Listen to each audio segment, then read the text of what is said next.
మాంచాలమ్మ అవ్వ దర్శనం అయ్యాక స్వామివారి గుడిలోకి ఎంట్రన్స్ అండి. స్వామివారి చిత్రపటాలు ఉంటాయి, వెండి తలుపులు ఉంటాయండి. లోపల ఇది బ్యాక్ సైడ్ నుంచి అండి, దర్శనం అయ్యాక రెస్ట్ తీసుకుంటున్నప్పుడు తీసిన వీడియో ఇది. స్వామివారి ఇది ఉండే బ్యాక్ సైడ్ అండి. అక్కడ స్వామివారి ప్రాంగణం ఇది. స్వామివారి గుడి ప్రాంగణం అండి. గోపురం కనిపిస్తుంది కదా, ఎండకి సరిగ్గా కనిపించట్లేదేమో. అక్కడ ఉంది చూడండి పైన గోపురం అది. ఇది ఈ పక్క సైడ్ నుంచి ఈ సైడ్ నుంచి ఇలా చుట్టూ గుడి చుట్టూ ఉండే ప్రాంగణం, ప్రదక్షిణాలు చేసే ప్రాంగణం అంతా ఇది. పూజా సామాగ్రి తీసుకునే, పూజా సామాగ్రి కొనుక్కునే, పూజా సామాగ్రి కొనుక్కునే ఇదండి పూజా భాండారు.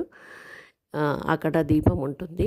అక్కడ స్టెప్స్ దిగి లోపలికి వచ్చాక వెండి తలుపులు పెద్దవి ఉంటాయి. అక్కడ అఖండ దీపం ఉంటుంది. సో అమ్మవారిది ఈ పక్క నుంచి అంత లోపల ఫోటో తీయటానికి లేదు, దానివల్ల లేదండి. అక్కడ స్టెప్స్ దిగి ఇలా లోపలికి వచ్చాక ఇదే అండి అఖండ దీపం. ఇది వచ్చేసి భోజనశాలకు, కౌంట్ నెంబర్ 10 భోజనశాలకు వెళ్ళేది ఇది అండి, రెస్ట్ తీసుకునేది అది. ఇక్కడ వచ్చేసి స్వామివారి పరంపర సుజేందర్ త్రిత్వాలు, ఇది నాగులు ప్రతిష్ఠించారండి.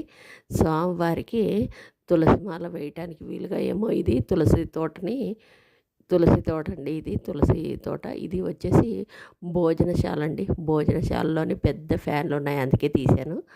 పెద్ద పెద్ద ఫ్యాన్లు. భోజనశాల ఇది. భోజనంలో